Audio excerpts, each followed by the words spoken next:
Welcome to this biographical sleep story about Marie Curie, a woman who transformed our understanding of the universe itself. Tonight, we journey through the remarkable life of a Polish girl who became the first woman to win a Nobel Prize and the only person to ever win Nobel Prizes in two different scientific fields. Born as Maria Sklodowska in Russian-occupied Poland, Marie faced obstacles that would have stopped most people before they began. She was forbidden from attending university because of her gender. Her family lost their fortune, and her homeland struggled under foreign rule. Yet from these ashes of limitation, she forged a path that would revolutionize science, medicine, and our understanding of matter itself. As you settle into comfort and prepare for rest, let this story of perseverance, brilliance, and unwavering dedication carry you through the night. We'll explore her journey from a curious child in Warsaw to the laboratories of Paris, from poverty and prejudice to 2 Nobel Prizes, from devastating personal loss to groundbreaking scientific triumph. This is a story about the power of human curiosity, about love that transcended convention, and about a woman who literally glowed with the light of discovery. Her work would save countless lives, unlock the secrets of the atom, and prove that genius knows no gender. Chapter 1: A Child of Occupied Warsaw. On a cold November day in 1867, in the heart of Warsaw, a 5th child was born to Władysław and Bronisława Sklodowski. They named her Maria, though she would always be called Mania by those who loved her. The apartment on Frita Street, where she drew her first breath, was filled with books, scientific instruments, and the quiet determination of parents who believed in the power of education, even in a country that had been erased from the map. Poland did not officially exist when Maria was born. For over 70 years, the great powers of Russia, Prussia, and Austria had divided the once proud nation among themselves, carving it like a feast day roast. Warsaw fell under Russian control, and with that control came systematic suppression of Polish culture, language, and identity. The schools taught in Russian, the officials spoke Russian, and to be openly Polish was to court danger. Yet in the Sklodowski household, Polish ideals burned bright. Władysław Sklodowski was a professor of mathematics and physics, a man whose eyes lit up when discussing the properties of magnets or the behavior of light. His study was cluttered with glass tubes, barometers, and electroscopes, mysterious instruments that seemed to young Maria like magical artifacts. She would stand in the doorway, barely tall enough to reach the handle, watching her father's careful hands manipulate these devices, her mind already asking the questions that would define her life. Why? How? What if? Her mother, Bronisława, ran a prestigious girls' school, maintaining strict discipline while nurturing young minds. She was a woman of fierce intelligence and quiet strength, though even as Maria's childhood began, tuberculosis was already stealing her vitality, transforming the vibrant headmistress into a figure of increasing fragility. Maria would remember her mother's courage in the face of this invisible enemy, a courage she would need to summon many times in her own life. The Sklodowski children were remarkable. Zofia, the eldest and most beautiful. Józef, the only boy, already showing medical aptitude. Bronisława, called Bronia, practical and determined. Helena, artistic and gentle. And finally Maria, the youngest, with her ash-blonde hair and gray eyes that seemed to look through things rather than at them. In a family of bright minds, Maria's shone perhaps the brightest, though it would take years for the full radiance of her intellect to be recognized. Maria's earliest memory was of the glass cabinet in her father's study. Behind those panes lived wonders: a barometer that predicted storms, a gold leaf electroscope that detected invisible electrical charge, tubes that glowed with mysterious light when electricity passed through them. To Maria, these were not mere instruments, but gateways to understanding the hidden architecture of reality. She was forbidden to touch them, which only made them more fascinating. Her childhood was a study in contrasts. At home, surrounded by books and ideas, she flourished. Her father taught her mathematics and physics, explaining complex concepts with a patience that suggested he recognized something special in his youngest daughter.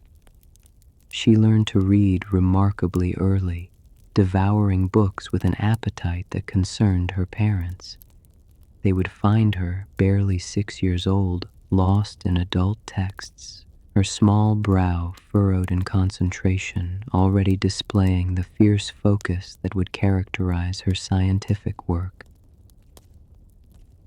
Outside the home, however, life was treacherous. Russian inspectors could arrive at school without warning, checking that Polish history and language were not being taught. Maria learned to live with this duality, pretending ignorance of her own heritage in public while preserving it in private. It was an early lesson in the necessity of concealment, of protecting what was precious from those who would destroy it. She learned that knowledge itself could be an act of rebellion. Then tragedy struck, swift and merciless as a winter storm. Maria was barely 8 when her oldest sister Zofia contracted typhus. The disease ravaged the girl's body with terrifying speed. Within days, the lively, beautiful Zofia was gone, leaving a wound in the family that would never fully heal. Maria watched her mother's grief deepen, watched tuberculosis strengthen its grip, as if sorrow itself fed the disease. 2 years later, her mother died. Maria was 10 years old when Maria Sklodowska drew her last labored breath. The woman who had kissed her children goodnight every evening, who had maintained her dignity even as disease ravaged her body, was gone. In those days, tuberculosis was a sentence without reprieve, and Maria had watched its slow execution for years. The loss carved something permanent into her character, a recognition of life's fragility and a determination not to waste a single precious moment. The deaths transformed the family's fortunes as surely as they transformed their hearts. Władysław's career suffered as he struggled to manage both work and a household of grieving children. His political sympathies, never hidden, made him suspect to Russian authorities. He was demoted, then demoted again, each step down accompanied by a corresponding reduction in salary. The comfortable middle-class existence Maria had known began to crumble. To supplement their income, Władysław took in boarding students. The apartment on Freda Street, once a haven of family life, filled with strangers. Maria shared her room, her table, her father's attention. Privacy became a luxury of the past. She studied at the dining table with boarders coming and going, learned to concentrate despite noise and interruption, developed an almost supernatural ability to focus.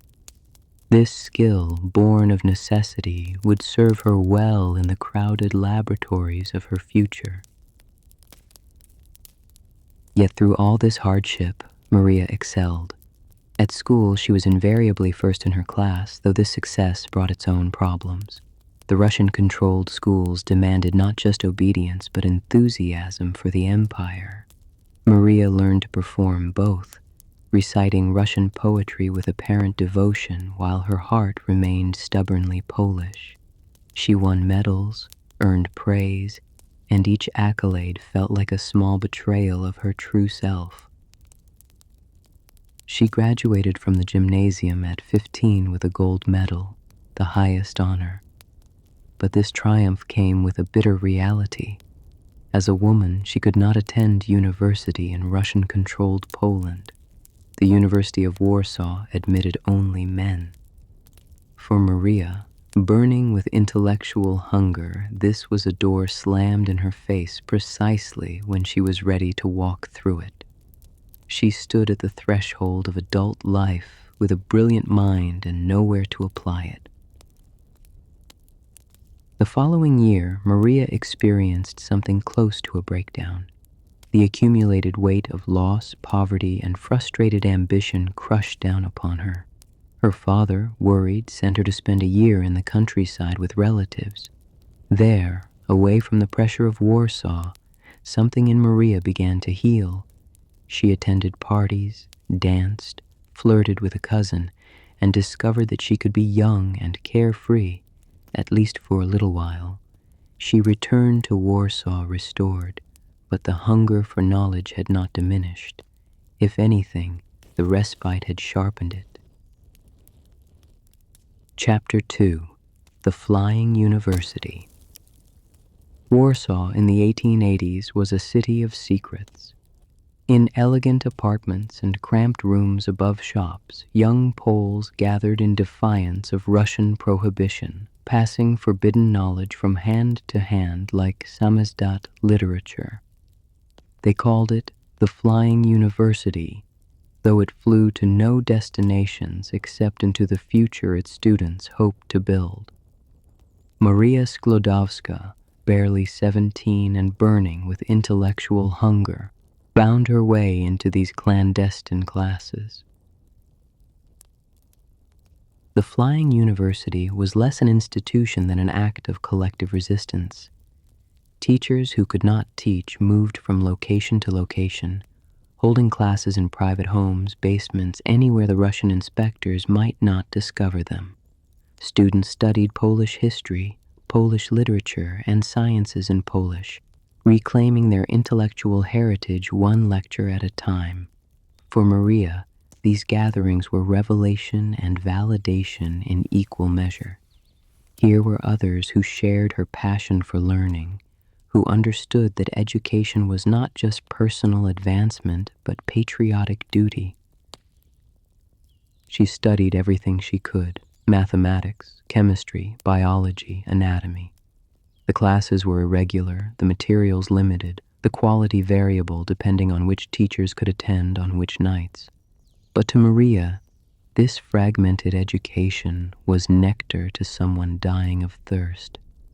She took notes in tiny, precise handwriting, filling notebook after notebook, creating her own textbooks from lectures and supplemental reading. Her memory was prodigious. What she learned, she retained. Yet even as she pursued knowledge in secret, Maria faced the inescapable reality of her family's poverty. Her father's salary barely covered essentials. Her siblings needed help. Bronia, her older sister, dreamed of studying medicine in Paris, where the Sorbonne admitted women. But Paris required money they did not have.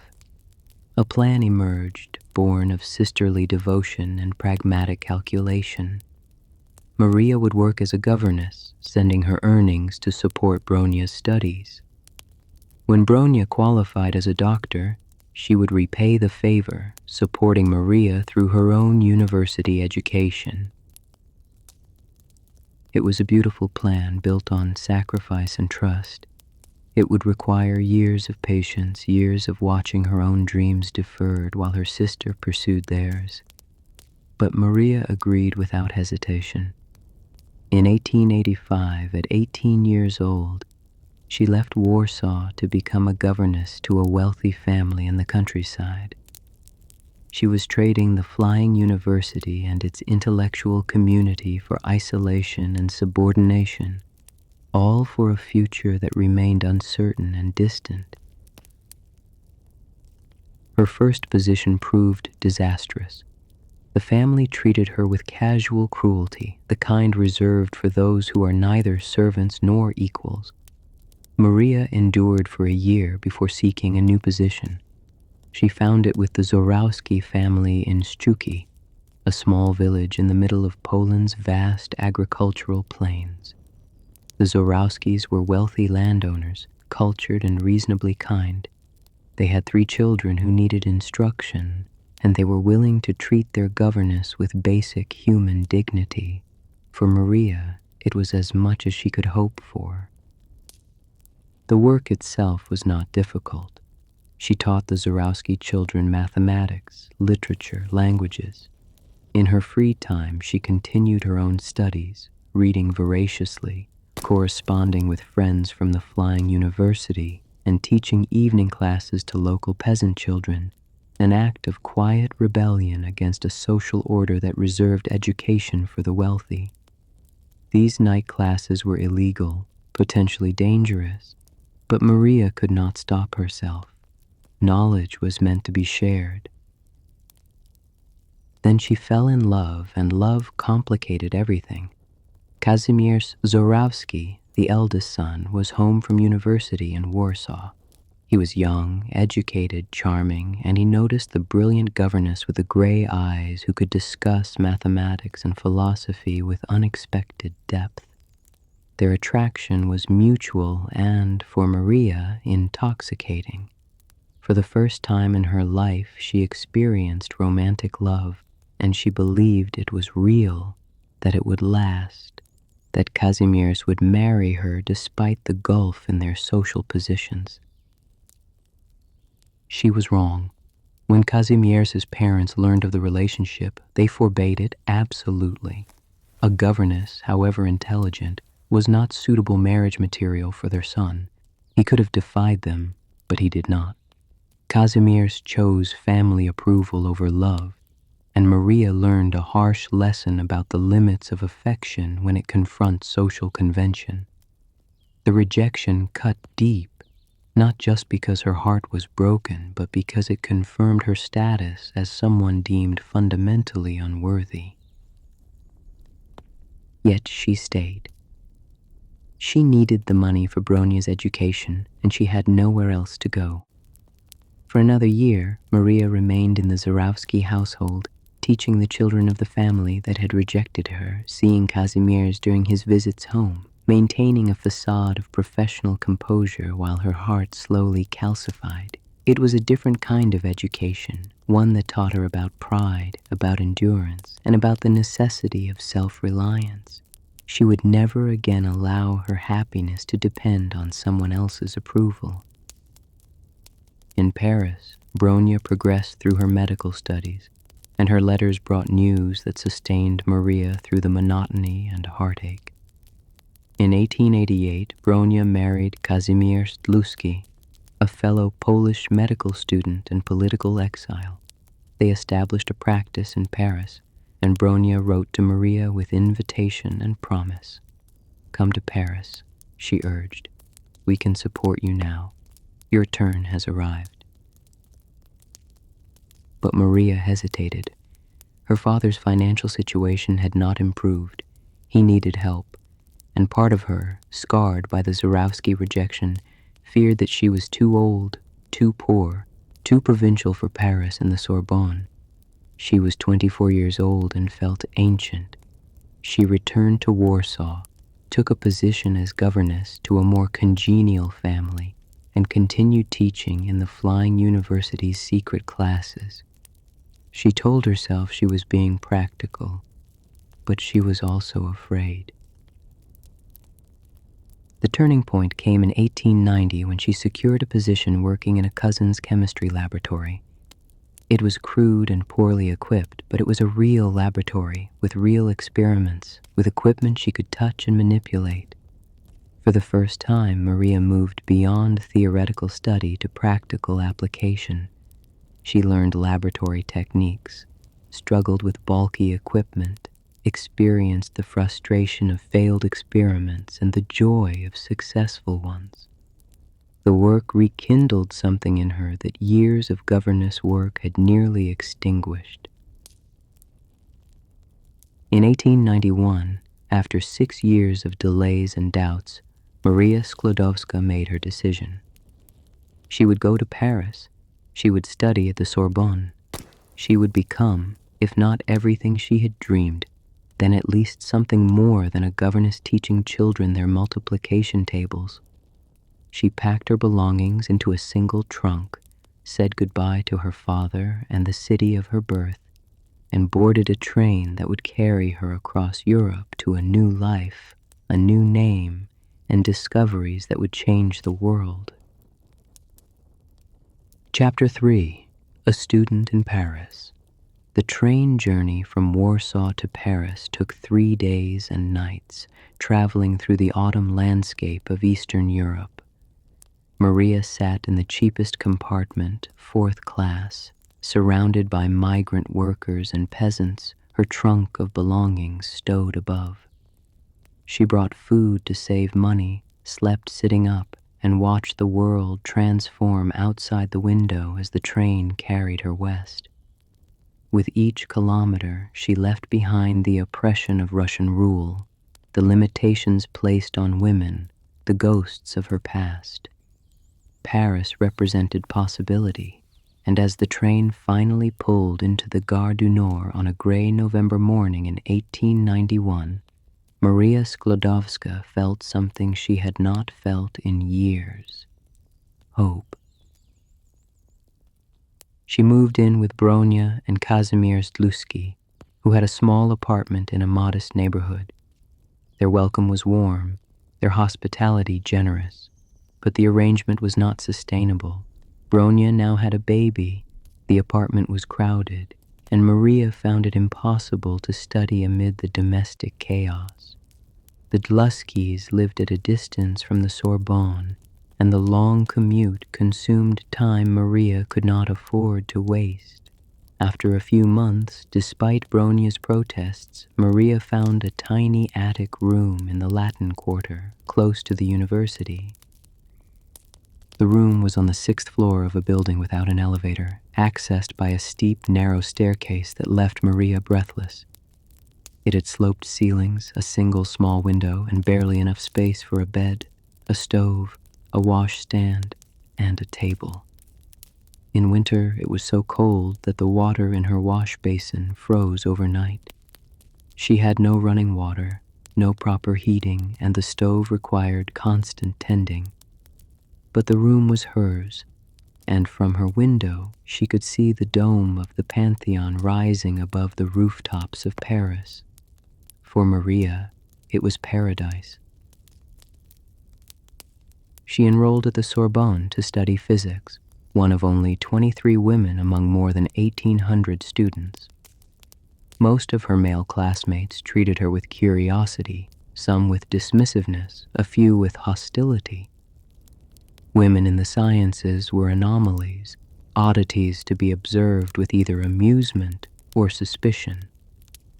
Maria ignored them all. She sat in the front rows of lecture halls, took meticulous notes, and focused with an intensity that bordered on obsession. Her French, learned from books and practice, had a strong Polish accent, but she understood the mathematics and physics perfectly. The language of science transcended national boundaries. Her daily routine was austere to the point of asceticism. She rose early, often before dawn, and walked to her lectures to save the tram fare. Between classes, she studied in the library, surrounded by books she had dreamed about during her years as a governess. She worked until the library closed, then returned to her frigid attic to continue studying by lamplight. She ate little, partly to save money, partly because food and cooking seemed like wasteful distractions from learning. Her diet consisted primarily of bread, chocolate, eggs, and tea, prepared on her inadequate stove. This neglect of her physical needs had consequences. She grew thin, almost gaunt. Her already pale complexion became nearly translucent. Friends who visited her attic room were shocked by the conditions, by her obvious malnutrition, by the punishing schedule she maintained. Once she fainted during a lecture, and it was discovered she had gone days eating almost nothing. Bronya temporarily removed her from the attic, feeding her properly until she recovered, but Maria soon returned to her austere life. She was afraid of comfort, afraid it would soften her focus, afraid the opportunity she had fought so hard to gain would slip away if she relaxed her vigilance even slightly. Yet despite the hardship, or perhaps because of it, Maria thrived academically. Physics and mathematics were not just subjects to be mastered, but revelations to be experienced. Under the guidance of professors like Gabriel Lippmann and Paul Appel, she learned to think with rigor and precision. She discovered that her years of fragmented education, far from disadvantaging her, had taught her to teach herself, to fill gaps in knowledge through determined independent study. By the end of her first year, she had moved from the middle of her class to near the top. In July 1893, Maria took her license in physics, finishing first in her class. It was an extraordinary achievement. A Polish woman in French academia triumphing over native French men who had every advantage of language, preparation, and social acceptance. She should have celebrated. Instead, she immediately began preparing for a second degree in mathematics. The money from her meager savings and what Bronya could spare was running out, but she found a scholarship designated for talented Polish students studying abroad. It was barely enough, but enough nevertheless. In 1894, she obtained her license in mathematics, finishing second in her class. She had now achieved what should have been impossible: 2 degrees from the Sorbonne in consecutive years, in fields where women were not expected to compete at all. She was 26 years old, and for the first time in her life, she had credibility as a scientist. Doors that had been closed began slightly to open. She received a commission from the Society for the Encouragement of National Industry to conduct a study of the magnetic properties of various steels. It was not glamorous work, but it was paid work, actual scientific research for which she would be compensated. The problem was that she had no laboratory. Her attic room could not accommodate the equipment she needed. She asked everyone she knew in the scientific community if they had laboratory space to spare, and no one did. Paris was full of scientists and short of laboratories.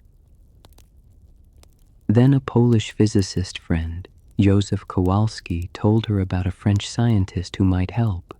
Pierre Curie, a man who had made his reputation studying crystals and magnetism, who worked at the School of Physics and Chemistry but was known for generosity toward fellow researchers. Kowalski offered to introduce them. Maria, desperate for laboratory space, agreed to meet him. She expected a brief professional interaction, a discussion of magnetic properties and equipment availability. She did not expect Pierre Curie to change her life even more profoundly than the move to Paris had done. Chapter 4: A Meeting of Minds. Pierre Curie was 35 years old when Maria Sklodowska entered his life, a quiet man who had devoted himself to science with almost monastic dedication. Unlike Maria, he had not clawed his way to scientific achievement against systematic oppression. But like her, he had chosen science over conventional success, repeatedly refusing positions that would have brought prestige but limited his research.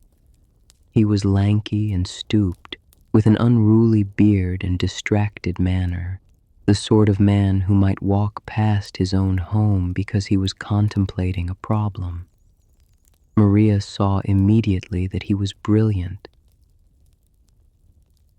Their first conversation ranged across magnetism, crystals, experimental techniques, and the frustrating state of laboratory equipment in Paris. Pierre had a quiet intensity when discussing science that reminded Maria of herself. He asked intelligent questions, listened without condescension, and treated her as an intellectual equal, which was sufficiently rare in 1894 that Maria noticed and appreciated it. By the end of their first meeting, Pierre had offered her space in his laboratory and something more surprising, his friendship. They began spending time together beyond the laboratory.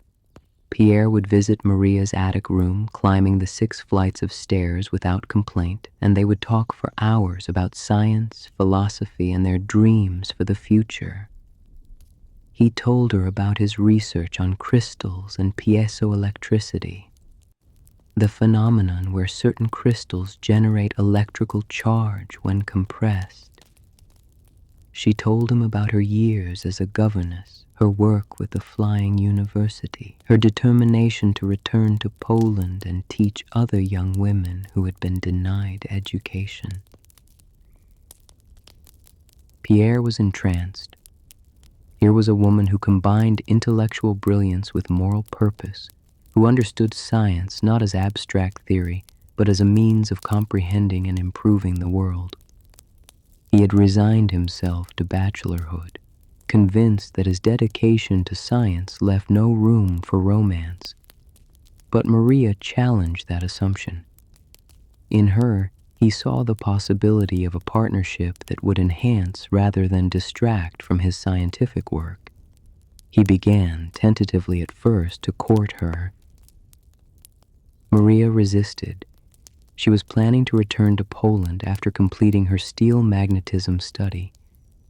Her heart remained tied to her occupied homeland, to the dream of teaching young Polish women, of contributing to the cultural resistance against Russian oppression.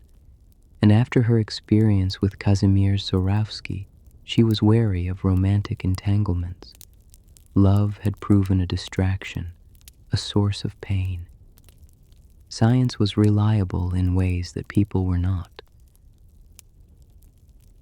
But Pierre was persistent in his quiet way.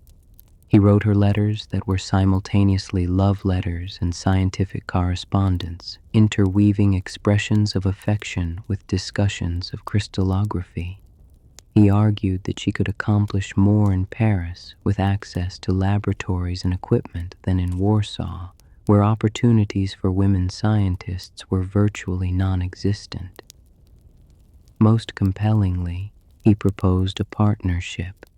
They could work together, combining their talents and insights, pursuing scientific truth as a shared endeavor.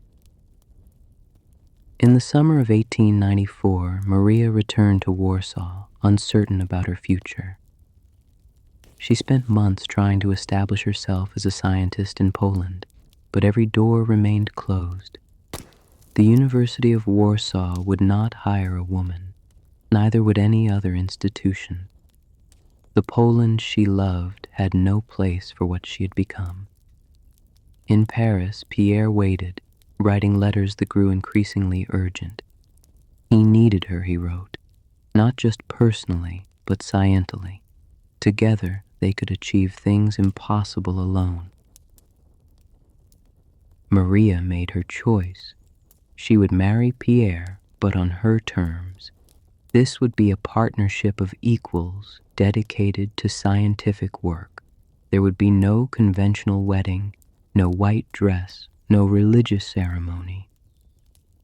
On July 26, 1895, in a simple civil ceremony at the town hall in Sceaux, wearing a dark blue dress that she would later wear as a laboratory outfit, Maria Sklodowska became Marie Curie.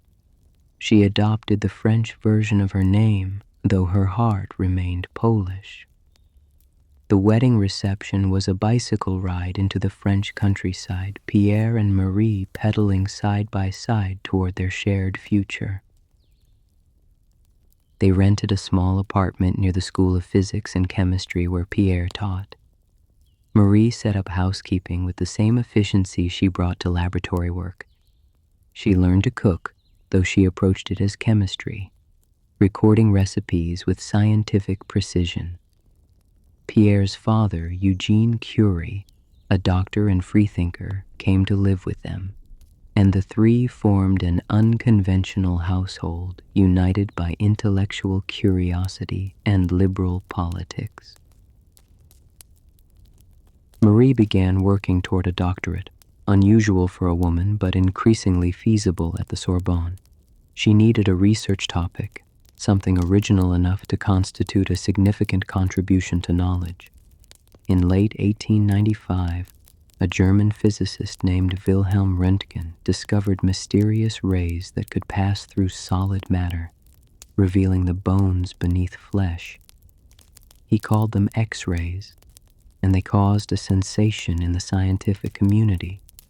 The discovery suggested that matter possessed properties still unknown, depths still unexplored. Then, in March 1896, Henri Becquerel made an even stranger discovery. He found that uranium compounds emitted their own rays constantly and without any external energy source. Unlike X-rays, which required electrical generation, these uranium rays were spontaneous. The phenomenon was curious but poorly understood.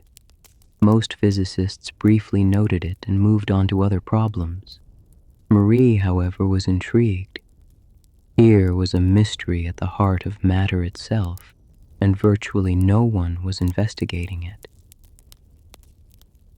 In September 1897, their daughter Irene was born, adding joy and complexity to their lives.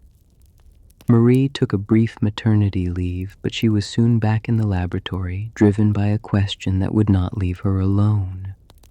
What caused uranium's mysterious rays? She set up her experiments in a cold, damp storage room at the School of Physics and Chemistry, a space so inadequate it was barely better than a shed. The laboratory was freezing in winter, stifling in summer, and all was damp. But it had a blackboard, some equipment, and it was hers. Marie approached the uranium problem with systematic thoroughness. Using an electrometer that Pierre and his brother had invented years earlier, she measured the ray's ability to conduct electricity through air. She tested various uranium compounds, finding that the strength of the rays depended only on the amount of uranium present, not on the chemical combination or environmental conditions. This was extraordinary. The rays seemed to come from within the uranium atoms themselves, suggesting that atoms might not be the indivisible building blocks of matter that everyone assumed. Then she tested other elements and compounds, looking for similar emissions. Most showed nothing unusual, but when she tested pitchblende, a uranium ore, she found something impossible. The ore was far more active than pure uranium. According to her measurements, pitchblende should have been less active than refined uranium, since it contained impurities. But it was 4 or 5 times more active. There was only one possible explanation. Pitchblende contained another element unknown to science that emitted even more powerful rays than uranium. Marie had discovered a mystery that would lead to revolution, but proving it would require years of back-breaking labor, and she would need help. She needed Pierre. When she showed him her results, his reaction was immediate. This was important enough to abandon his own research on crystals. He would join her investigation. The partnership they had envisioned in their courtship would now be put to the test. Together, Pierre and Marie Curie began the hunt for new elements hidden within pitchblende's complex structure, a hunt that would transform both science and their own lives beyond recognition. Chapter 5. The Hunt for Radium. The year was 1898, and Pierre and Marie Curie stood before tons of pitchblende residue, the industrial waste from uranium extraction, and faced a problem that would have discouraged less determined scientists. They believed this waste contained new radioactive elements, but they had to prove it. The only way forward was through radical separation, tedious and exhausting chemical processing of massive quantities of material to isolate microscopic amounts of unknown substances. It was chemistry as manual labor, science as endurance test. Their laboratory remained that cold storage room at the School of Physics and Chemistry, barely suitable for storage, absurdly inadequate for groundbreaking research. The ceiling leaked. In winter, they worked in coats and scarves, their breath visible in the air. In summer, the room became an oven, and they opened the windows, though this let in clouds of coal dust from nearby industries. The floor was dirt covered with bitumen, and the walls were stained with mineral residues. Pierre later wrote that it was a cross between a stable and a potato cellar.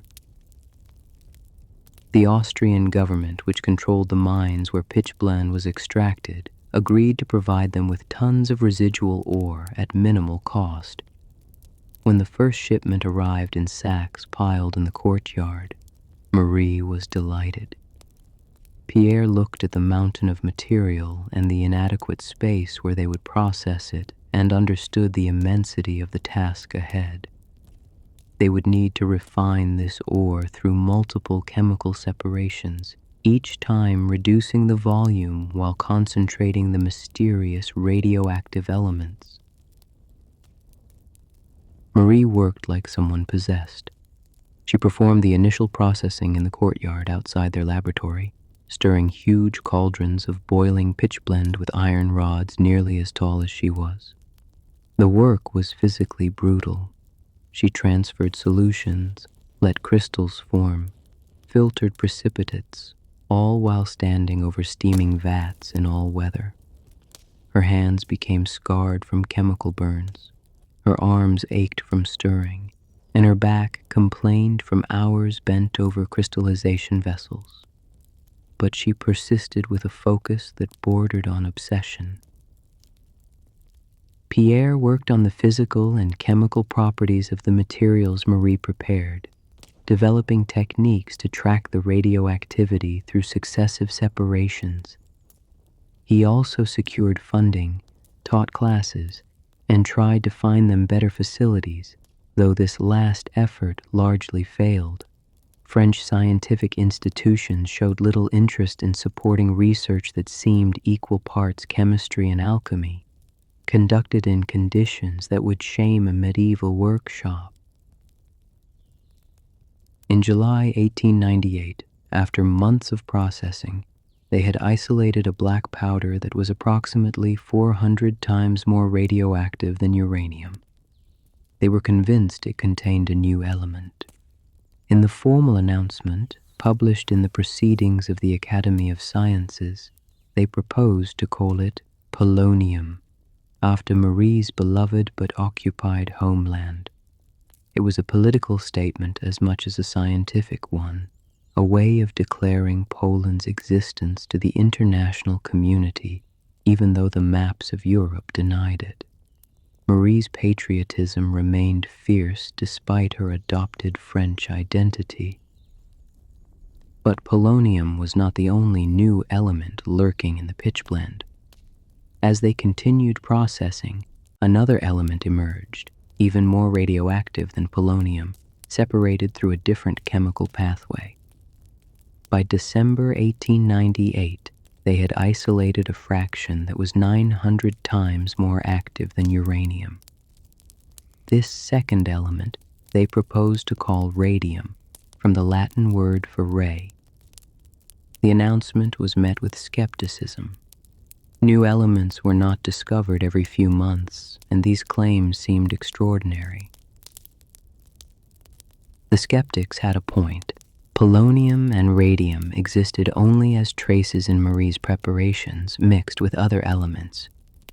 To convince the scientific community, the Curies needed to isolate enough radium to determine its atomic weight and spectroscopic properties, the standard proofs of a new element's existence. This meant processing tons of pitchblende to extract perhaps a gram of pure radium. It would take 4 more years of grinding work, The work became all-consuming. Pierre reduced his teaching load to the minimum required to keep his salary, giving up evenings and weekends to the laboratory. Marie balanced research with motherhood, bringing little Irene to the laboratory when child-care arrangements failed, letting her sleep in a corner while her mother stirred chemical solutions. Their health suffered. Both developed persistent coughs from chemical fumes, and they were constantly tired. But they were also increasingly certain they were right. In 1902, after processing nearly 8 tons of pitch-blende residue, after countless crystallizations and separations, after more than 3 years of work that exhausted them both, Marie finally isolated 1/10 of a gram of pure radium chloride. It was enough. She determined radium's atomic weight, 225, placing it firmly on the periodic table. Radium was real. The skeptics were silenced. But radium was more than just another element. It glowed with an eerie blue-green light, continuously, without any external energy source. It remained warm to the touch, generating heat apparently from nothing. It was so radioactive that it could expose photographic plates through layers of black paper. And most remarkably, its radioactive emissions never seemed to diminish. Where was the energy coming from? The question challenged fundamental assumptions about matter and energy.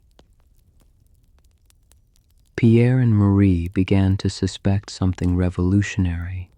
Radioactivity might be a property of the atom itself, and the emissions might represent the atom breaking apart, transforming from one element into another.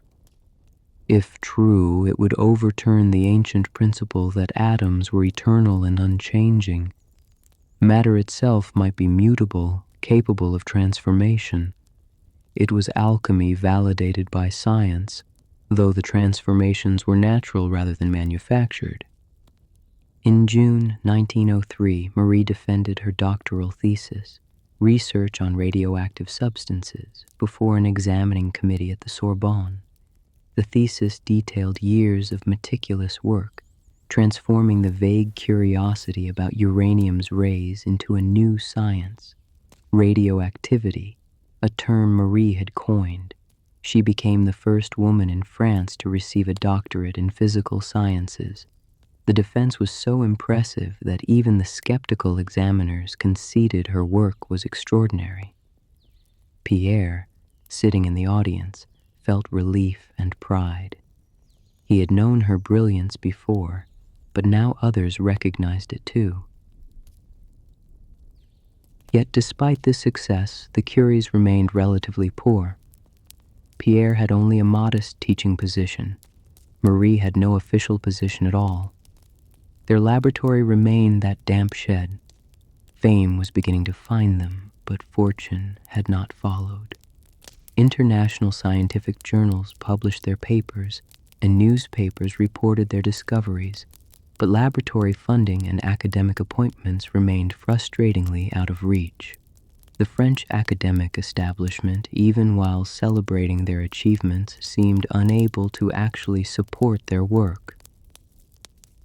Then, in November 1903, the Royal Swedish Academy of Sciences announced that the Nobel Prize in Physics would be split between Henri Becquerel for his discovery of spontaneous radioactivity and Pierre and Marie Curie for their joint research on radiation phenomena. It was stunning recognition, though the initial announcement mentioned only Pierre and Becquerel. Pierre, upon learning that Marie had been omitted, refused the prize unless the committee included her. The committee reconsidered and corrected their error. Marie became the first woman to win a Nobel Prize.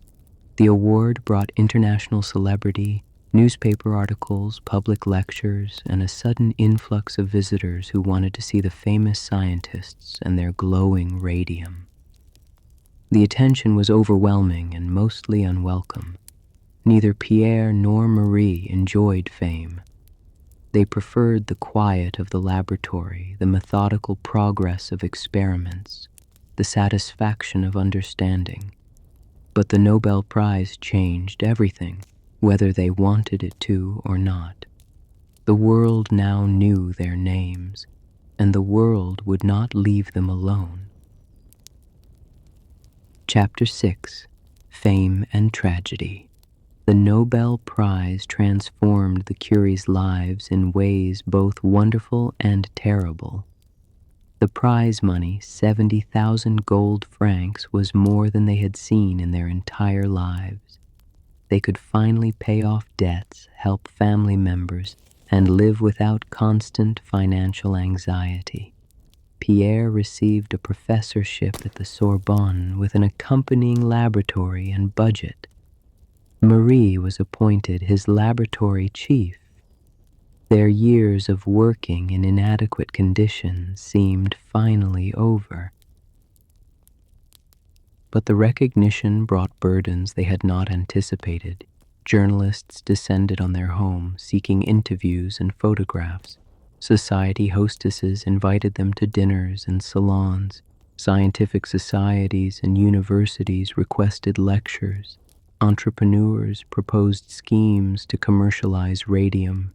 Each day brought stacks of letters from strangers, from fellow scientists, from sick people who had heard that radium might cure disease and begged for samples or treatments. The Curies tried to maintain their privacy, but fame is a hungry thing, always demanding more attention. Marie particularly struggled with the sudden celebrity. She was intensely private by nature, and the public scrutiny felt like violation. Newspapers published details about her appearance, her accent, her background. Some articles praised her, calling her a genius and a pioneer. Others were patronizing, emphasizing her femininity and domesticity, portraying her as Pierre's helpmate rather than his scientific partner. A few were openly hostile, suggesting that a woman had no business in scientific laboratories. She read them all and was hurt by them all. Their health, already compromised by years of work with radioactive materials, deteriorated further. Both suffered from exhaustion, from mysterious aches and pains, from periods of debilitating weakness. Their hands were scarred and burned from handling radioactive materials. Pierre's legs hurt constantly, a progressive problem that made walking increasingly difficult. They did not understand that they were suffering from radiation poisoning, that their beloved radium was killing them by degrees. The concept of radiation sickness did not yet exist. In December 1904, their second daughter was born.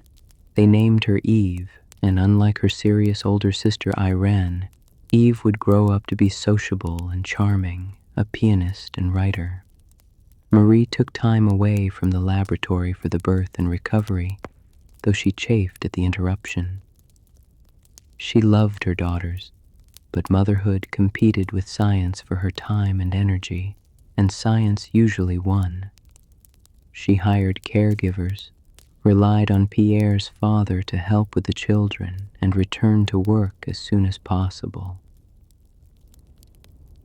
The new laboratory at the Sorbonne was larger than their old shed, but barely. The promised budget was less generous than expected, and both Pierre and Marie found themselves burdened with administrative duties that consumed time better spent on research. Pierre hated teaching and committee work, tasks he had avoided for years by accepting lower status positions. Now, with prestige came obligation, and the obligation was suffocating him. Marie continued her research on radioactive materials, studying the chemistry of radium and polonium, investigating the curious properties of radioactive decay. She discovered that radioactive materials could induce radioactivity in other substances, a phenomenon she called induced radioactivity, though she did not fully understand its mechanism. She worked with a focus that impressed and sometimes worried her colleagues. She seemed driven by something beyond ordinary scientific curiosity, as if she needed the work to validate her existence. Pierre, meanwhile, became interested in the biological effects of radiation. He and colleagues began experimenting with radium's effect on living tissue, deliberately burning their own skin with radium preparations to observe the results. They discovered that radium could destroy diseased tissue, including cancerous tumors, leading to the birth of radiation therapy. But they also noticed the destruction was indiscriminate. Radium did not distinguish between cancer cells and healthy cells. It was both potential cure and certain poison. In April 1906, Paris was unseasonably cold and rainy. On the afternoon of April 19th, Pierre attended a luncheon with colleagues at the Association of Science Professors. When the lunch ended, he left, walking through the rain-slicked streets, his mind likely on an upcoming meeting or a research problem.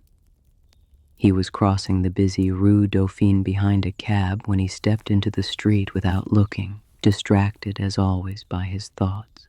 A heavy horse-drawn wagon carrying military uniforms could not stop in time.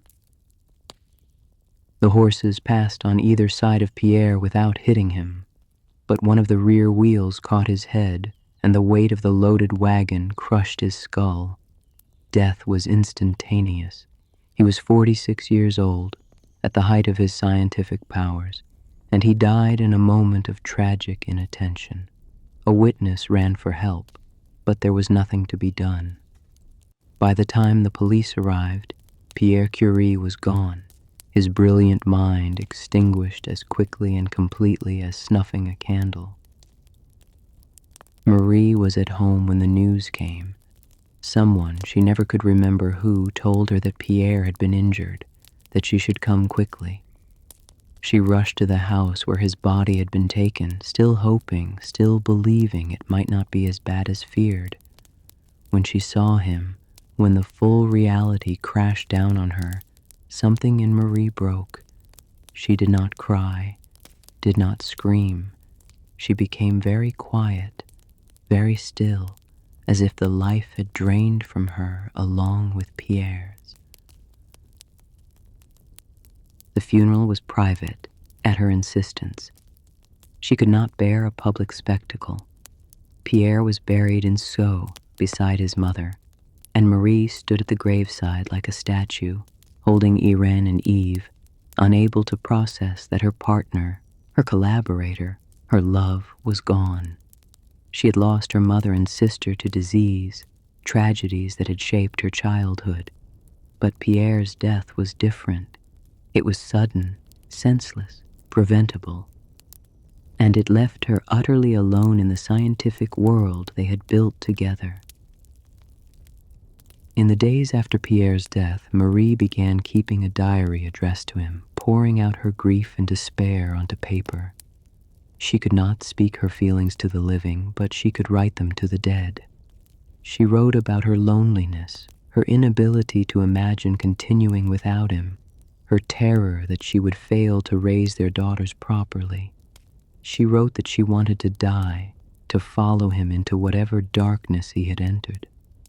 But she also wrote about their unfinished work, about the research that needed completing, about the laboratory that still needed running. The University of Sorbonne offered Marie Pierre's professorship, making her the first woman to teach at the institution. She accepted, not from ambition, but from duty. Pierre's work would continue. Their work would continue. She would make sure of it. On November 5th, 1906, Marie stood before a packed lecture hall at the Sorbonne and delivered her first lecture. She began, famously, with the exact sentence where Pierre's last lecture had ended, as if his voice continued through her. She spoke for over an hour, and when she finished, the audience erupted in applause. But Marie barely heard it. She was thinking about Pierre, always Pierre, and how alone she was without him. Chapter 7. Alone in the Laboratory. The years following Pierre's death were among the hardest of Marie Curie's life, and she had known many hard years.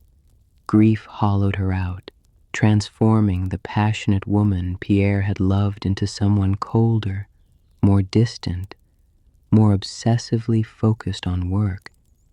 She threw herself into research with a desperation that worried her friends and family. If she worked hard enough, if she achieved enough, perhaps the pain would recede. Perhaps she could prove that Pierre's death had not destroyed everything they had built together. She continued teaching at the Sorbonne, the first woman ever to hold such a position, though she took no pleasure in this historic achievement. The lectures were obligations to be fulfilled, nothing more. Her real work happened in the laboratory, where she led a growing research group investigating radioactivity. She had become the world's leading expert on the subject, though she would have preferred to share that distinction with Pierre. Everything she accomplished now carried the shadow of his absence. Marie set herself an ambitious goal to isolate pure metallic radium. All her previous work had produced radium salts, compounds where radium combined with other elements. But pure radium had never been seen by anyone. Isolating it would require developing entirely new techniques, working with incredibly tiny quantities of material, and pushing experimental chemistry to its limits. It was the sort of challenge that could consume years of effort with no guarantee of success. For Marie, that was exactly the point. She rebuilt the laboratory into something Pierre would have been proud of. She attracted talented researchers, mostly women, creating an unusual research group in a scientific world dominated by men.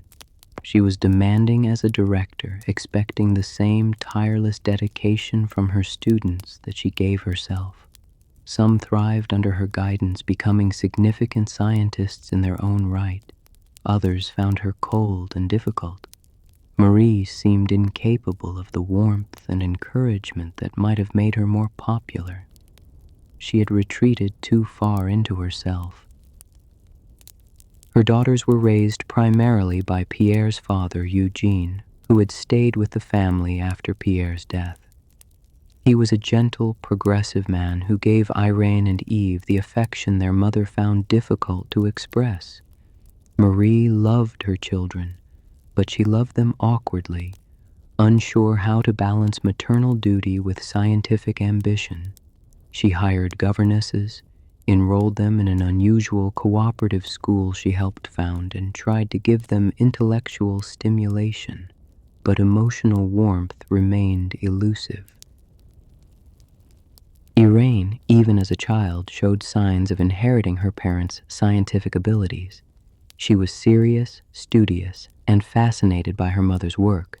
Marie began training her in laboratory techniques while she was still a teenager. Eve, by contrast, was artistic and social, more interested in music and literature than science. Marie struggled to understand this daughter who was so unlike herself. She supported Eve's musical education, but a distance remained between them that would never fully close. In 1910, Marie published a definitive treatise on radioactivity, a massive work that synthesized all known research on the subject. The book was 900 pages long, exhaustively documented, and established Marie as not just a researcher but a theorist of the first rank. She presented radioactivity as a systematic science rather than a collection of curious phenomena, laying groundwork for the atomic physics that would dominate 20th century science. The book's publication solidified her international reputation. That same year, Marie achieved her goal of isolating pure metallic radium. After years of meticulous work, she finally held a tiny amount of pure, shining radium metal, unstable and intensely radioactive. She determined its properties with precision, including an accurate atomic weight that definitively proved radium's position on the periodic table. It was a triumph of experimental chemistry, the culmination of more than a decade of work that had begun with Pierre and now ended without him. In 1911, the Swedish Academy awarded Marie a second Nobel Prize, this time in chemistry, for her discovery and isolation of radium and polonium. She became the first person ever to win Nobel Prizes in two different sciences, a record that stood for more than a century. The achievement should have brought pure joy. Instead, it was complicated by scandal. Marie had become close to physicist Paul Langevin, a former student of Pierre's. Langevin was brilliant, charming, and trapped in a miserable marriage. He and Marie found comfort in each other's company, and their relationship, whether romantic or merely deeply affectionate, became public knowledge. The French press, particularly the right-wing newspapers, erupted with outrage. A female scientist having a relationship with a married man violated every convention of propriety. The attacks were vicious and often anti-Semitic, though Marie was not Jewish. The newspapers called her a foreign homewrecker, a woman who had seduced a married Frenchman, an ungrateful immigrant who had corrupted French family values. Some questioned whether she had truly earned her Nobel Prizes or merely assisted Pierre. Others suggested she should leave France entirely. The scandal was brutal, public, and deeply humiliating. The Swedish Academy, alarmed by the controversy, sent word that perhaps Marie should not attend the Nobel ceremony. Albert Einstein, learning of this, wrote to her in fury, urging her to ignore such cowardice. Marie had earned the prize through her work, and personal scandal should be irrelevant. Marie, gathering her remaining strength, agreed. She traveled to Stockholm, delivered her Nobel lecture, and accepted her prize with dignity.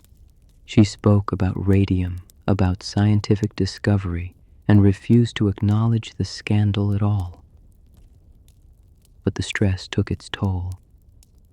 Marie collapsed shortly after returning from Stockholm, suffering from what doctors diagnosed as a kidney infection and depression.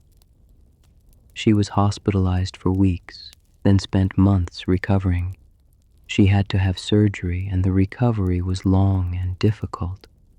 For more than a year, she was largely absent from her laboratory, unable to work, barely able to function.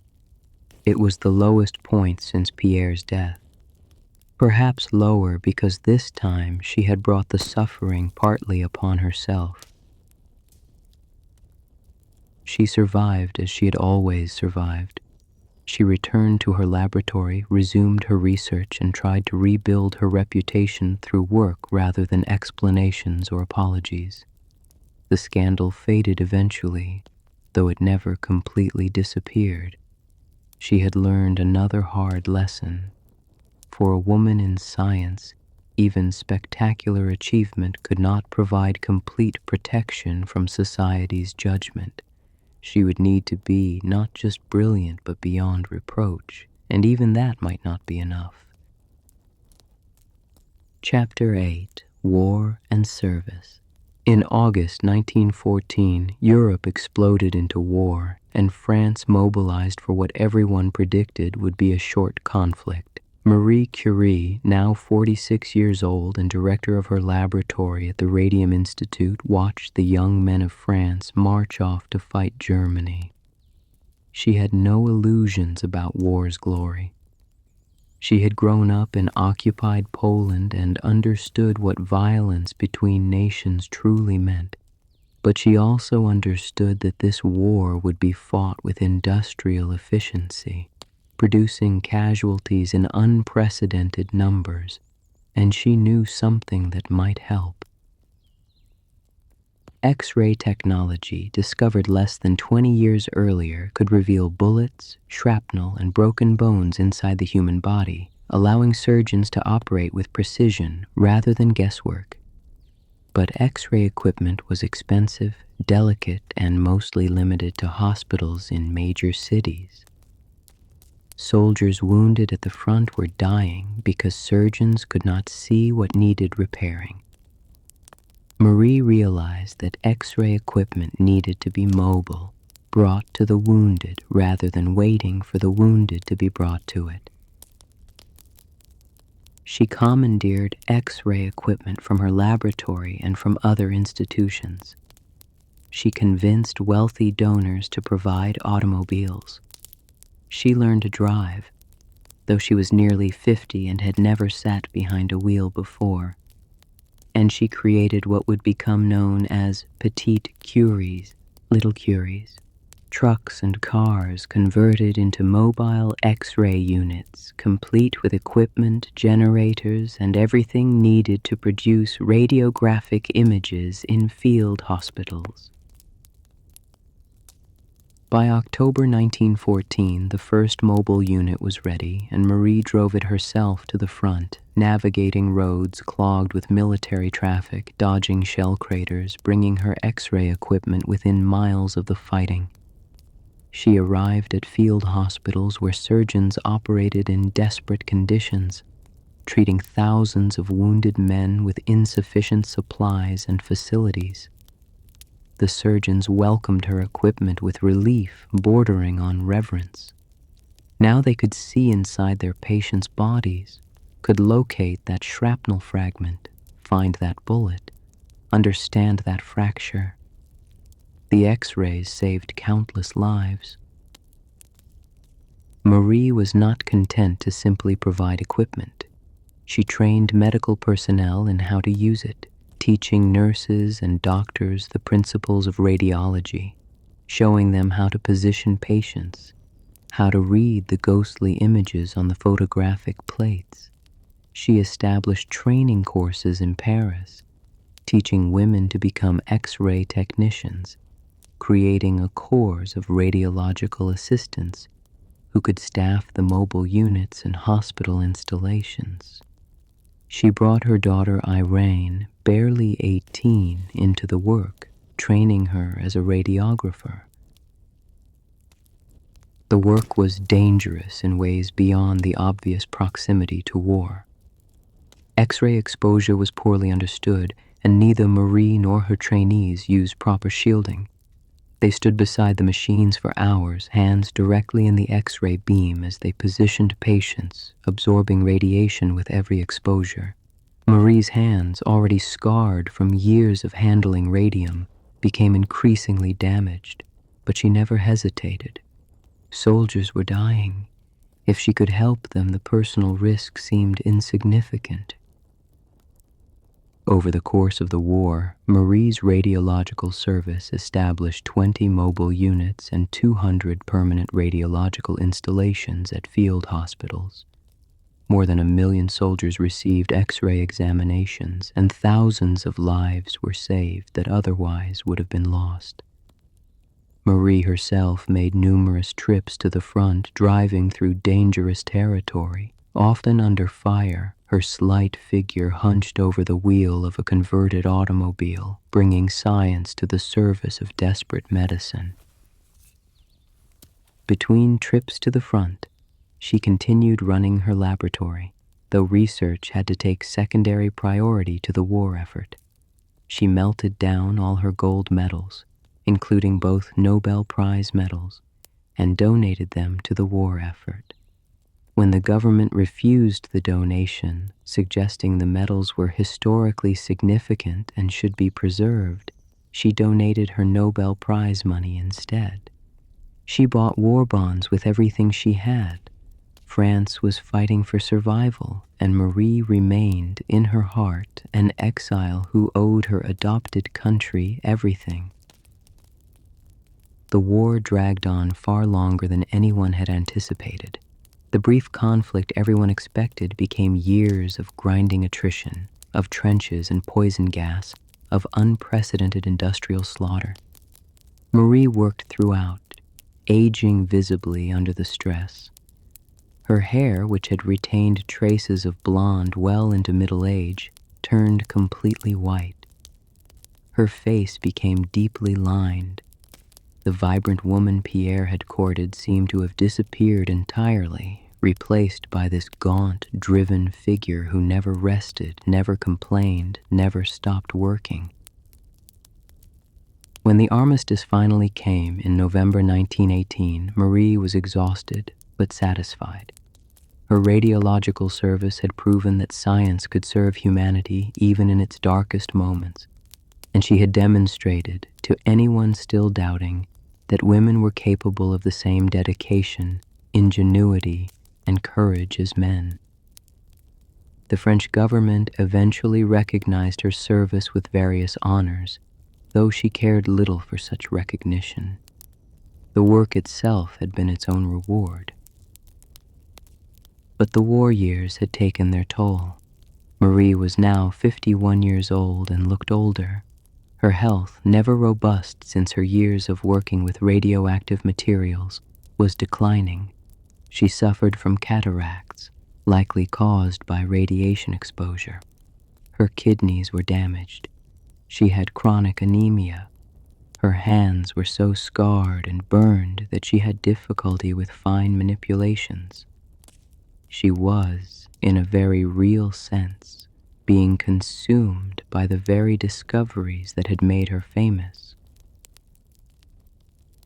The radium that glowed so beautifully in the dark, that had brought her 2 Nobel Prizes and international renown, was killing her by degrees. But Marie did not stop. She could not stop. She had lost too much, achieved too much, given too much to stop now. The war was over, but her own battles continued. She returned to her laboratory at the Radium Institute, resumed her research, and began training a new generation of scientists. There was still work to be done, still mysteries to unravel. And as long as she could lift a test tube, as long as she could focus her damaged eyes on an experimental result, she would continue working. Chapter 9. The Radium Institute. After the war, Marie Curie emerged as more than a scientist. She had become a symbol, an icon of scientific achievement and female capability. The Radium Institute, founded just before the war began, became her domain and her legacy. It was a dual institution, one half devoted to physics and chemistry research under Marie's direction, the other half focused on biological and medical applications, including cancer treatment. Together, they represented the full scope of radioactivity's significance, from fundamental science to humanitarian application. The Institute attracted researchers from around the world, drawn by Marie's reputation and the opportunity to work at the forefront of radioactive research. Many were women, finding in Marie a rare example of female success in science and a mentor willing to train them. She ran the laboratory with the same demanding standards she applied to herself, expecting complete dedication and rigorous methodology. Some students thrived under her exacting guidance. Others found her difficult, more interested in results than in encouragement. Irene had grown into a serious young scientist, very much her mother's daughter. She worked alongside Marie at the Institute, showing particular talent for precision measurement and mathematical analysis. Where Marie was driven by passionate curiosity, Irene possessed a cooler, more systematic intelligence. Their relationship remained somewhat formal, even in the laboratory. They were colleagues as much as mother and daughter, collaborating on research papers with professional efficiency, if not personal warmth. The challenge facing the Institute was chronic lack of funding, particularly for the expensive radioactive materials needed for research. Radium remained extraordinarily rare and expensive. Marie herself possessed only about 1 gram of radium, hard-won from years of processing pitchblende. Other laboratories needed to purchase radium at prices that put it beyond reach of most institutions. The element that Marie had discovered and isolated was now being controlled by commercial interests that saw it primarily as a commodity to be sold. In 1920, an American journalist named Marie Maloney traveled to Paris to interview the famous Madame Curie. Maloney expected to meet a robust, confident scientist. Instead, she found a worn, tired woman working in shabby facilities, poorly equipped and underfunded. Melanie was shocked. America's female scientists had better laboratories than Europe's most famous female scientist. This seemed both unjust and absurd. She decided to do something about it. Melanie launched a campaign to raise money to buy Marie a gram of radium, knowing that American women would respond to the story of the brilliant scientist working in poverty. She was right. The Marie Curie Radium Fund captured American imagination. Donations poured in from women's clubs, schools, businesses, and individuals across the United States. Within months, Maloney had raised the necessary $100,000, enough to purchase 1 gram of radium from American producers. In May 1921, Marie traveled to America for the first time, accompanied by her daughters. The trip was both triumph and ordeal. Everywhere she went, crowds gathered to see the famous scientist. She received honorary degrees from universities, visited laboratories, met with presidents and politicians. American women turned out by the thousands to see this woman who had proven that female intellect could match male achievement. Marie was simultaneously honored and exhausted by the attention. At the White House, President Warren Harding presented her with a small lead-lined box containing 1 gram of radium purchased with the donations of American women. The radium was formally a gift to Marie personally, though it was understood that it would be used for research at the Radium Institute. Marie accepted it with genuine gratitude and poorly concealed relief. The radium would allow years of continued research free from the financial constraints that had hampered her work. She returned to France exhausted but energized. The American trip had proven that her work still mattered, that people beyond the scientific community valued what she had achieved, and the radium, that precious gram of glowing material, represented freedom to pursue research without constant worry about supplies. She threw herself back into laboratory work with renewed intensity. Throughout the 1920s, the Radium Institute flourished. Marie supervised research on radioactive decay, studied the properties of radioactive elements, and worked to establish international standards for radioactive measurements. The Curie, a unit of radioactivity, was named in honor of Pierre and Marie, recognizing their foundational contributions to the field. Marie participated in the League of Nations International Commission on Intellectual Cooperation, working to promote scientific collaboration across national boundaries. In 1925, her youngest daughter Eve published a biography of Pierre Curie, based on family documents and Marie's recollections. The book portrayed Pierre as a scientific genius and gentle soul, emphasizing his contributions to radioactivity while carefully avoiding any mention of his weaknesses or struggles. Marie approved of this idealized portrait. Her memory of Pierre had become sanctified over the years, transforming the distracted, impractical man she had loved into an almost saintly figure. Reality, as always, was more complicated. Marie returned to America in 1929. And once again, Maloney organized a campaign, this time to raise money for radium for Warsaw's new Radium Institute, a research center being established in Poland. Marie's patriotism had never diminished, and the idea of a Polish institute devoted to radioactivity research delighted her. American women again responded generously, and Marie traveled to America to accept another gram of radium, this one destined for her homeland. The circle was complete. The girl from occupied Warsaw was now able to give Poland the tools for advanced scientific research. But her health was failing rapidly. The years of radiation exposure were exacting their final price. Her vision was severely compromised by cataracts. She had developed anemia that resisted all treatment. Her kidneys were damaged beyond repair. She suffered from persistent fatigue, could barely hear, and her scarred hands trembled constantly. She knew she was dying, though she did not know the precise mechanism. The concept of radiation poisoning was still poorly understood, and Marie herself resisted the idea that radium, her beautiful, glowing discovery, could be the source of her illness.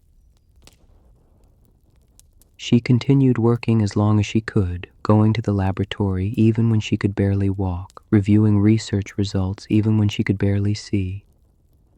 Her students watched with concern as their director deteriorated, but Marie would not stop. She had spent her entire adult life in laboratories, seeking truth in experimental results, finding meaning in measurement and analysis. To stop working was to stop living, and she was not ready to surrender yet. Chapter 10. Final Decay. By 1934, Marie Curie was 66 years old and dying. She knew it, though she rarely admitted it even to herself. Her body, subjected to decades of radiation exposure, was failing system by system. Her blood could no longer produce enough healthy cells. Her kidneys struggled to filter toxins. Her hands, those scarred instruments of discovery, could barely hold a pen. Yet she continued to work, driven by a dedication that had long since passed beyond reason into something closer to compulsion. Irène, now 36 and working alongside her husband Frédéric Joliot at the Radium Institute, had become a brilliant scientist in her own right. She and Frédéric were making discoveries about artificial radioactivity, bombarding elements with particles to create new radioactive isotopes. It was work that built directly on Marie's foundation, extending the science of radioactivity into new territories. Marie watched their progress with pride tinged with envy. They were young, healthy at the beginning of their careers. She was old, sick at the end of hers. That spring, Marie complained of fever and chills. She blamed influenza, though the symptoms seemed more serious. She refused to rest, continuing to work until her body simply refused to cooperate. In May, she agreed to see a doctor, who diagnosed her with an infection and prescribed bed rest. Marie grudgingly complied, spending days in her apartment overlooking the Institut du Radium, watching through windows as her laboratory continued operating without her. But rest did not bring improvement. The fever persisted. She grew weaker. Blood tests showed dangerously low counts of red and white blood cells, a condition that would later be recognized as aplastic anemia, caused by bone marrow damaged beyond its capacity to regenerate. Her doctors, baffled by her symptoms and unaware of radiation's insidious effects, tried various treatments. Nothing worked. Marie's blood was failing her, unable to carry oxygen, unable to fight infection, unable to sustain life. In late June, as her condition worsened, Marie was moved to a sanatorium in San Selemos in the French Alps, hoping that mountain air might help. Irene and Eve accompanied her, watching helplessly as their mother declined. She was often delirious with fever, sometimes lucid enough to discuss scientific matters, sometimes lost in memories of Pierre, of her childhood in Warsaw, of the years when she had been young and strong and full of passionate determination. On July 4th, 1934, Marie Curie died. The official cause of death was recorded as aplastic pernicious anemia, a condition where the bone marrow fails to produce blood cells. The true cause was decades of exposure to radiation, though this would not be fully understood for years. Marie had been poisoned by her discoveries, killed by the radium she had loved. She was buried beside Pierre in Sceaux, in a simple ceremony attended by family and close friends. The scientific community mourned. Tributes poured in from around the world, recognizing her contributions to chemistry, physics, and medicine.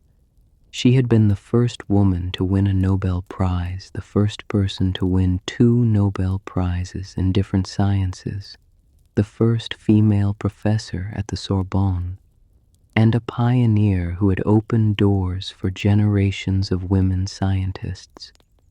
Her discoveries had revolutionized understanding of matter and energy, leading to developments in atomic physics, nuclear medicine, and radiation therapy. But her death also highlighted a tragedy that was only beginning to be recognized. Many of the early radiation researchers suffered similar fates. Marie's laboratory notebooks remain radioactive to this day, too contaminated to handle without protection. The radium that had seemed so miraculous, that glowed with such beautiful light, was a silent killer. Marie had sacrificed not just her comfort and conventional life for science, but ultimately her health and her life. Irene continued her mother's work, winning her own Nobel Prize in chemistry in 1935. Just 1 year after Marie's death, for the discovery of artificial radioactivity. The award recognized research that directly built on Marie's pioneering work. Mother and daughter had both reached the pinnacle of scientific achievement, both working with radioactive materials, both ultimately paying the price. Irene would die in 1956 of leukemia, likely caused by radiation exposure. The Curie women gave everything to science, including their lives. In 1995, 61 years after her death, the French government transferred Marie and Pierre Curie's remains to the Pantheon in Paris, the monument where France honors its greatest citizens. Marie became the first woman to be honored in the Pantheon on her own merits, rather than as a spouse. The ceremony acknowledged what had always been true. She was not just Pierre Curie's wife or collaborator, but a scientific genius in her own right, whose contributions fundamentally changed human understanding of the physical world. Her legacy extends far beyond her scientific discoveries, momentous as those were. Marie Curie proved that women could compete at the highest levels of science and scholarship. She demonstrated that intellectual brilliance recognized no gender boundaries. She showed that determination and systematic work could overcome even the most daunting obstacles. She lived through personal tragedy, professional discrimination, public scandal, and war, yet never abandoned her commitment to scientific truth. The girl from occupied Warsaw who was forbidden to attend university became the most celebrated female scientist in history. The impoverished governess who studied in a freezing attic won 2 Nobel Prizes. The widow who could have retreated into private grief chose instead to continue her husband's work and extend it beyond anything they had imagined together. Marie Curie's life was a testament to the power of human curiosity, the importance of perseverance, and the nobility of dedicating one's life to understanding the universe. Today, her name is synonymous with scientific excellence and female achievement. Her discoveries about radioactivity laid the foundation for nuclear physics, cancer treatment, and our modern understanding of atomic structure. Her example inspired generations of women to pursue careers in science despite societal barriers, and her story reminds us that the pursuit of knowledge sometimes requires sacrifice, that great discoveries can carry hidden costs, and that the most profound contributions to human progress often come from those who refuse to accept the limitations others place upon them. Marie Curie worked with materials she did not fully understand, took risks that seem reckless in hindsight, and paid the ultimate price for her curiosity. Yet she would likely not have changed her choices.